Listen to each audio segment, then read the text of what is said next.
సిద్దిపేట జిల్లాలో తీవ్ర విషాదం చోటు చేసుకుంది. అదుపు తప్పి ఒక కారు బావిలోకి దూసుకెళ్ళింది. ఈ ఘటనలో ఒకే కుటుంబానికి చెందిన నలుగురు మృతి చెందారు. బలవంతపూర్కు చెందిన రాజు, అతని భార్య, ఇద్దరు పిల్లలతో కలిసి కారులో వెళ్తుండగా ఈ ప్రమాదం చోటు చేసుకుంది. దుబ్బాక మండలం అప్పన్నపల్లి దగ్గర ఈ ఘటన జరిగింది. క్రేన్ సాయంతో వారి మృతదేహాలను బావిలో నుంచి బయటికి తీశారు పోలీసులు. ఫ్యామిలీ అంతా ఒకేసారి ప్రాణాలు కోల్పోవడంతో బలవంతపూర్లో విషాద ఛాయలు అలుముకున్నాయి. మృతులు ధనల రాజు, భార్య భాగ్య, కొడుకు నియాన్స్, కూతురు శాన్విగా గుర్తించారు. నియాన్స్ వయసు 5 ఏళ్ళు, కూతురు శాన్విక వయసు 3 ఏళ్ళు. ఈ మృతదేహాలను ప్రజెంట్ పోస్టుమార్టం నిమిత్తం దుబ్బాక ప్రభుత్వ ఆసుపత్రికి తరలించారు. సాయంత్రం 6:30 సమయంలో రాజు ఫ్యామిలీ కారులో బయలుదేరింది. ఆ తర్వాత ఫోన్ కనెక్ట్ అవ్వడం లేదు వాళ్ళకి. ఎంత ట్రై చేసినా ఫోన్ కలవకపోవడంతో సుమారుగా 10 గంటల సమయంలో పోలీసులకు వాళ్ళ బంధువులు ఫిర్యాదు చేశారు. ఎంతసేపటికి రాజు ఫ్యామిలీకి కాల్ చేస్తుంటే కనెక్ట్ అవ్వడం లేదు, మాకెందుకో భయంగా ఉంది అంటూ పోలీసులను ఆశ్రయించారు. ఆ తర్వాత పోలీసులు కూడా చాలాసేపు చాలా రకాలుగా ప్రయత్నించారు వారిని కాంటాక్ట్ చేయడానికి. ఎంతసేపటికి కుదరకపోవడంతో ఇక మొబైల్ సిగ్నల్ ఆధారంగా వాళ్ళు స్పాట్ని ఫైండ్ అవుట్ చేశారు. తీరా అక్కడికి వెళ్ళి చూస్తే ఒక బావిలో ఆ కారు కనిపించింది. ఒక్కసారిగా షాక్కి గురయ్యారు పోలీసులు కూడా. కానీ అప్పటికే చాలాసేపు అయిపోయింది ఈ ఇన్సిడెంట్ జరిగి అని పోలీసులకు అర్థమైంది. అలాగే వాళ్ళు ఇక ప్రాణాలతో ఉండకపోవచ్చు అనేది కూడా వాళ్ళు కనుక్కున్నారు. వెంటనే అక్కడికి క్రేన్స్ని పిలిపించారు. క్రేన్స్ సాయంతో అదిగో ఆ కారుని అలా బయటికి తీశారు. నైట్ టైంలోనే ఇదంతా కూడా ఆ కారుని అలా బయటికి తీశారు. మొత్తం 4 మృతదేహాలు ఆ కారులో లభ్యమైనట్లుగా తెలుస్తోంది. కుటుంబం మొత్తం ఒకేసారి 4 ప్రాణాలు కోల్పోవడంతో ఒక్కసారిగా ఆ కుటుంబ సభ్యులు, ఇతరులు, బంధువులు, ఆ ఊరంతా కూడా బలవంతపూర్లో తీవ్ర విషాద ఛాయలు అలుముకున్నటువంటి పరిస్థితి కనిపిస్తోంది. ఒక్కసారి అక్కడ ఉన్నటువంటి విజువల్స్ మీరు చూడొచ్చు. ఆ విజువల్లో మీకు కనిపిస్తుంది అక్కడ రాజు, అతని భార్య, అలాగే కొడుకు నియాన్స్ కనిపిస్తున్నారు. కూతురు కూడా శాన్విక కూడా ఉన్నట్లుగా తెలుస్తుంది. మొత్తం 4 ఆ కారులో ఉన్నారు. ఆ విజువల్స్లో మీకు కనిపిస్తుంది. నైట్ టైంలో పోలీసులు, ఆ బంధువులు అందరూ వచ్చారు. ఏం జరిగిందో ఏంటో అంటూ భయపడుతూ వచ్చి తీరా అక్కడ ఉన్నటువంటి సిచ్యువేషన్ చూసిన తర్వాత, ఆ పరిస్థితిని చూసిన తర్వాత ఒక్కసారిగా వాళ్ళకి విషయం అర్థమైపోయి ఆ బాధలో కుప్పకూలిపోయి గుండెలు బాదుకొని రోధిస్తున్నటువంటి ఆ బంధువుల్ని మీరు అక్కడ చూడొచ్చు. అలాగే we must appreciate the police effort. ఈ విషయంలో కంప్లైంట్ ఇచ్చిన వెంటనే రియాక్ట్ అవ్వడం, సిగ్నల్ ట్రేస్ చేయడం, ఇవన్నీ కూడా చూస్తూ ఉన్నాం. కాకపోతే అప్పటికే జరగాల్సిన నష్టం జరిగిపోయింది. కుటుంబం మొత్తం కూడా ప్రాణాలు కోల్పోయారు. అయితే అసలు ఎందుకు ఇలా జరిగింది? వెళ్తున్న కారు ఒక్కసారిగా ఎందుకని ఆ బావిలోకి దూసుకెళ్ళింది? అసలు ఆ టైంలో అక్కడ ఎవరు లేరా? బంధువులు కంప్లైంట్ ఇచ్చే వరకు 6:30కి వాళ్ళ సిగ్నల్ లాస్ట్ అయితే 6:30 నుంచి వాళ్ళకి ఫోన్ కనెక్ట్ అవ్వకపోతే 10 వరకు ట్రై చేశారు. ఎంతసేపటికి కనెక్ట్ అవ్వడం లేదు. ఇక్కడ మరొక విషయం, జనరల్గా ఇంకెవరైనా సరే ఫోన్ కనెక్ట్ అవ్వకపోతే సరే, ఒకవేళ ఏదైనా పవర్ లేదేమో, అక్కడ ఫోన్కి ఛార్జ్ లేదేమో అని ఇంకా కొంచెం నెగ్లెక్ట్ చేయడానికి అవకాశం ఉంటుంది. బట్ ఆ బంధువులకి కొంతసేపటి తర్వాత, ఒక 2-3 అవర్స్ తర్వాత డౌట్ వచ్చింది. ఇలా జరగదు కదా జనరల్గా, ఎందుకు ఇంత సడన్గా ఫోన్ కనెక్ట్ అవ్వడం లేదు, ఏదో జరిగింది, జరగరాంది ఏదో జరిగింది అని అనుమానం రావడం, పోలీసుల దగ్గరికి వెళ్ళడం. పోలీసులు కూడా చూద్దాంలే చేద్దాంలే అనుకున్నా ఇమ్మీడియట్గా వాళ్ళ ఫోన్ని ట్రేస్ చేయడం. వెంటనే ఆ స్పాట్ కనుక్కున్నారు. తీరా చూస్తే రోడ్డు పక్కగా ఏదో స్పాట్ కనిపిస్తుంది. రోడ్డు పక్కనే కనిపిస్తుంది కదా స్పాట్. అని చెప్పి అక్కడ బావి ఉన్న విషయం వాళ్ళకి తెలియదు. తీరా అక్కడికి వెళ్ళిన తర్వాత ఎగ్జాక్ట్ స్పాట్లో బావి కనిపించింది. అప్పటికే పోలీసులకు కొంత అర్థమైపోయింది సిచ్యువేషన్ ఏం జరిగి ఉండొచ్చు అనేది. తీరా అక్కడికి వెళ్ళి చూస్తే ఆ బావిలో ఆ కారు కనిపించడం, ఆ కారు లోపలే వాళ్ళ మృతదేహాలు కూడా ఉండుంటాయని ముందే అనుమానించడం. కారుని బయటికి తీసి చూస్తే 4 మృతదేహాలు ఆ కారులో లభ్యం అవడంతో ఒక్కసారిగా పోలీసులు షాక్ అయ్యారు. ఇక ఆ కుటుంబ సభ్యులు, ఆ బంధువులు గుండెలు బాదుకొని ఏడుస్తున్న తీరు మనం చూస్తున్నాం.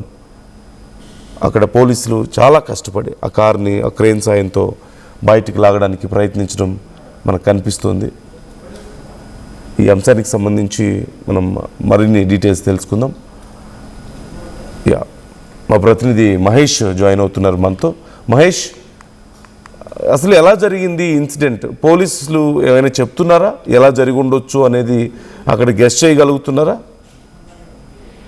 ఖచ్చితంగా నందు, నిన్నటి రోజు చూస్తున్నట్టయితే సిద్దిపేట జిల్లాలో ఉన్నటువంటి 11 days కార్యక్రమానికి దశదిన కర్మకు వచ్చినటువంటి రాజు దంపతులు కూడా అందరూ కూడా ఇద్దరు రాజుతో పాటు భాగ్య, అదేవిధంగా కొడుకు నిహాన్స్, కూతురు సాన్విక కూడా వీరందరూ దశదిన కర్మ కార్యక్రమంలో ఉదయం వచ్చి సాయంత్రం వరకు కూడా 6:30 వరకు కూడా వీరు ఈ యొక్క కార్యక్రమంలో పాల్గొన్నారు. అక్కడి నుంచి నేరుగా సిద్దిపేట జిల్లా నుంచి ఇటు దుబ్బాక్ మండలం ఉన్నటువంటి అప్పన్పల్లి గ్రామ శివారులో ఒక రోడ్డు సంబంధించిన రోడ్డు కానుకొని ఉన్నటువంటి బావిలో పడిపోవడం జరిగింది. వీరికి సంబంధించి సంబంధించిన ఫోన్ ట్రేస్ అవుట్ కాలేదు. ఎందుకంటే వీళ్ళకి సంబంధించి చూసుకున్నట్టయితే వీళ్ళ ఫోన్ ఆధారంగా చూసుకున్నట్లయితే ఫోన్ కలవడం లేదని చెప్పి బంధువులు ఒక 3 గంటల పాటు చూసిన తరుణంలోనే దుబ్బాక పోలీస్ స్టేషన్ లో ఫిర్యాదు చేయడం జరిగింది. వీరికి సంబంధించిన ఫిర్యాదు మేరకు సిగ్నల్స్ ఆధారంగా దుబ్బాక పోలీసులు కూడా ఈ యొక్క అప్పన్పల్లి గ్రామ శివారులో ఉన్నటువంటి ఇదే బావి దగ్గర కూడా సిగ్నల్స్ కనుక్కున్నారు. ఈ 4 కూడా అదే బావిలో పడి ఒక 3-4 గంటలు ఉండడంతో అక్కడ వాళ్ళు బయటికి రాని పరిస్థితి. ఆ బావిలో నీళ్లు నిండుగా ఉండడంతో అందులో పడ్డ తర్వాత ఎవరు కూడా స్థానికంగా లేకపోవడం, అక్కడ చూస్తుంటే లోపల పడిపోవడం వల్ల దండరాజు, భార్య భాగ్య, కొడుకు నియాన్, కూతురు సాన్విక అక్కడికక్కడే చనిపోయిన పరిస్థితి. అంటే పోలీసులను వీళ్ళు అప్రోచ్ కలిసేంత వరకు కూడా వీళ్ళ యొక్క యాక్సిడెంట్ సిగ్నల్స్ కూడా తెలుసుకోక బంధువులందరూ కూడా చాలా తీవ్ర ఇబ్బందులకు గురైన పరిస్థితి, ఆందోళనకు గురైన పరిస్థితి. ఈ యొక్క సిగ్నల్స్ ట్రేస్ అవుట్ చేసిన తర్వాత దుబ్బాక పోలీసులు అక్కడ స్థానిక సిఐ రాజేష్ తో పాటు ఎస్ఐ కీర్తి రాజుతో పాటు వీళ్ళందరూ కూడా అక్కడ చేరుకొని వీళ్ళు ఉన్నటువంటి స్పాట్ లో కారు కొంచెంగా తేలి ఉన్నటువంటి పరిస్థితిని చూస్తుంటే అక్కడ ఇందులో పడ్డారని చెప్పి అప్పుడు ఐడెంటిఫై చేయడం జరిగింది. ఏది ఏమైనప్పటికీ దుబ్బాకు పోలీసులు యొక్క ట్రేస్ అవుట్ ద్వారానే వారి యొక్క గుర్తింపు తెలుసుకోవడం జరిగింది. దీనికి సంబంధించి బల్వంతాపూర్ గ్రామం అనేది ఇటు యాక్సిడెంట్ స్పాట్ కు 6-7 కిలోమీటర్ల దూరం ఉండటంతో స్థానికంగా ఉన్నటువంటి వాళ్ళ బంధువులు అక్కడ గ్రామస్తులందరూ కూడా అక్కడ చేరుకొని పోలీసులు వెంటనే క్రేన్ సాయంతో ఆ యొక్క మృతదేహాలను కూడా బయటకు తీశారు. షిఫ్ట్ కార్ లో వెళ్ళినటువంటి వీరిని కూడా కారును బయటకు తీయడంతో ఆ 4 కూడా అక్కడనే చనిపోయిన పరిస్థితి. వీరందరినీ కూడా మృతదేహాలను స్థానిక దుబ్బాక ప్రభుత్వ ఆసుపత్రికి తీసుకెళ్లారు. అయితే ఇటువంటి సంఘటన సిద్దిపేట జిల్లాలో ఈ యొక్క మొదటిసారిగా చెప్పుకోవచ్చు. ఎందుకంటే 4 తన పిల్లలతో పాటు కుటుంబ సభ్యులతో చనిపోవడాన్ని ఎవరు కూడా జీర్ణించుకోలేకపోతున్నారు. ఎందుకంటే చిన్న పిల్లలు ఇటు మనం చూడొచ్చు, సాన్విక కావచ్చు, నియాన్స్ కావచ్చు, భాగ్య వయసు కూడా 22 సంవత్సరాలు ఉంది, రాజు వయసు 30 సంవత్సరాలు. అంటే యుక్త వయసులో ఉన్నటువంటి రాజు కుటుంబ సభ్యులు ఈ యొక్క బావిలో పడి చనిపోవడాన్ని, అదుపు తప్పి అందులో పడి చనిపోవడాన్ని ఎవరు కూడా అంటే జీర్ణించుకోలేని పరిస్థితి అవుతుంది. దీనికి సంబంధించి స్థానికులు ఏడుస్తున్న పరిస్థితి, బంధువులు ఏడుస్తున్న పరిస్థితి. ఎందుకంటే ఇటువంటి సంఘటన చూస్తే ఒకే కుటుంబంలో 4 ఒకటే రోజు చనిపోవడాన్ని ఎవరు కూడా ఇది జీర్ణించుకోలేని పరిస్థితి ఉంది. దీనికి సంబంధించి ఇప్పటికైతే దుబ్బాక ప్రభుత్వ ఆసుపత్రిలో మార్చిలో ఈ యొక్క 4 డెడ్ బాడీలు కూడా ఉన్నట్టు మనకు తెలుస్తుంది. నందు, అంటే ఎలా జరిగి ఉండొచ్చు అనేది ఏమన్నా గెస్ట్ చేస్తున్నారా? అంటే వెళ్తున్న కారు ఒక్కసారిగా అసలు బావిలోకి దూసుకు వెళ్ళడం ఏంటి, ఎలా జరిగి ఉండొచ్చు ఈ ప్రమాదం అనేది ఏమన్నా చెప్తున్నారా పోలీసులు? అంటే ఇప్పటికైతే చూస్తే సిద్దిపేట నుంచి వెళ్ళిన వారు దుబ్బాక రూట్ లో ఉన్నటువంటి బావి ఏదైతే ఉందో రోడ్డుకు ఆనుకొని 2-3 గజాలు పక్కకే ఉంటుంది కాబట్టి దీనికి సంబంధించి వారు ఈ యొక్క బావిని పసిగట్టగా అదుపు తప్పి ఒక బావిలోకి దూసుకు వెళ్ళని చెప్పి కారణం మాకు తెలుస్తుంది.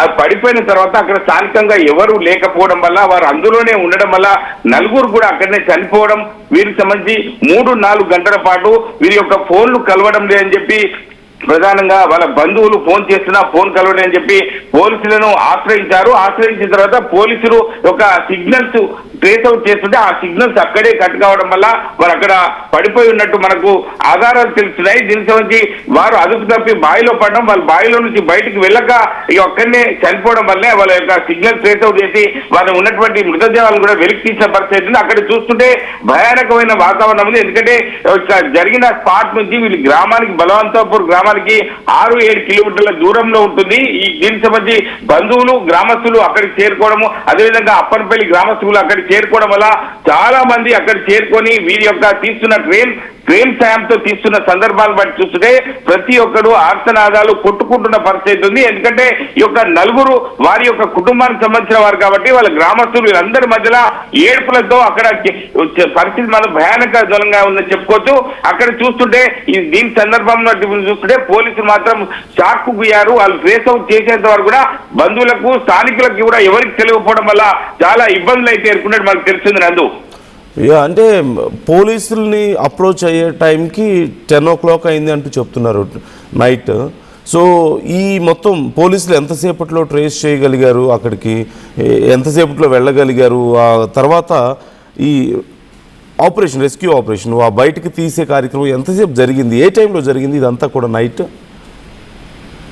ఖచ్చితంగా నందు 10 గంటల ప్రాంతంలో బంధువులు పోలీస్ స్టేషన్ లో ఫిర్యాదు చేశారు. జరిగిన సంఘటన తీరా చెప్పారు. సిద్దిపేట కార్యక్రమం ఊహించుకుని వాళ్ళు నేరుగా వాళ్ళ సొంత గ్రామం బలవంతపూర్ బయలుదేరిన పరిస్థితిలో వాళ్ళ ఫోన్లు 2 గంటల నుంచి 2-3 గంటల నుంచి ఫోన్ చేస్తున్నా కలవడం లేదని చెప్పంటే మనం చూడొచ్చు. 6:30 నుంచి వారు 10 గంటల వరకు కూడా ఎటువంటి సమాచారం లేదని చెప్పి అప్పటికే అంతర్గతంగా వాళ్ళు అటు వాళ్ళకి సంబంధించిన బంధువులకు కూడా ఫోన్లు చేసుకుంటూ సమాచారం తెలుసుకుంటున్నారు. ఎవరు కూడా వాళ్ళకి సమాచారం తెలియకపోవడంతో వాళ్ళ ఫోన్లు కలవకపోవడంతో ఇటు పోలీసులను ఆశ్రయించడం జరిగింది.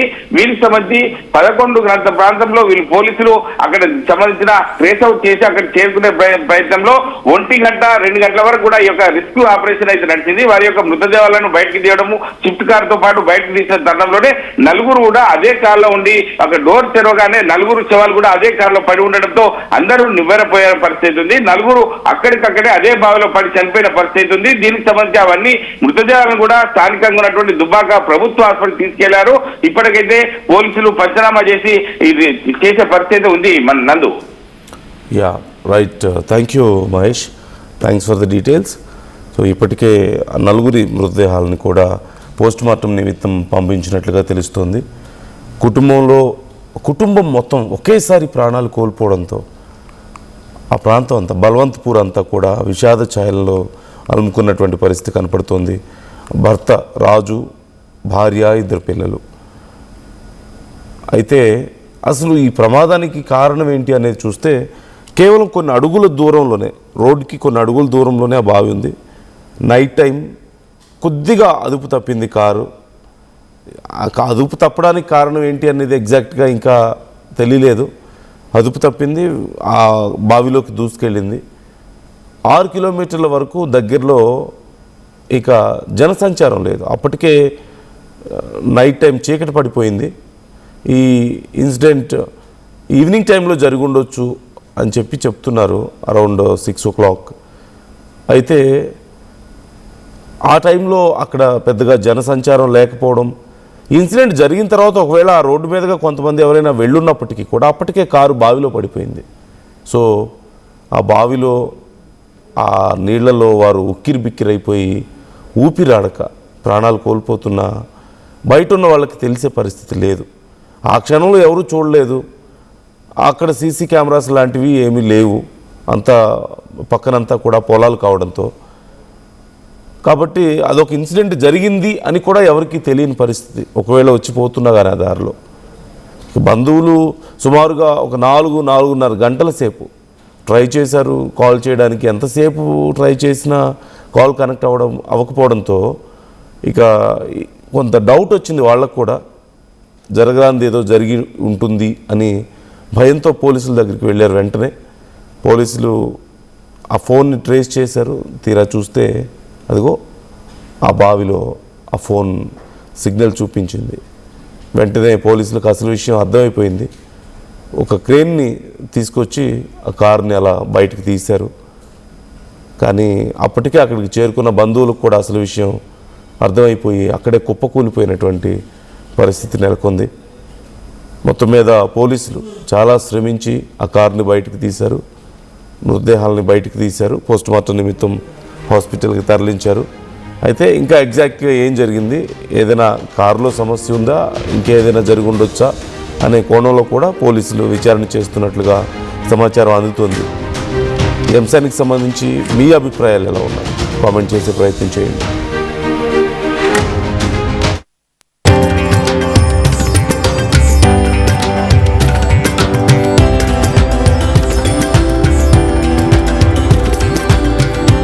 తరతరాలుగా తరగని స్వర్ణ బంధాలు మన మానిపల్లి జ్యువెలర్స్.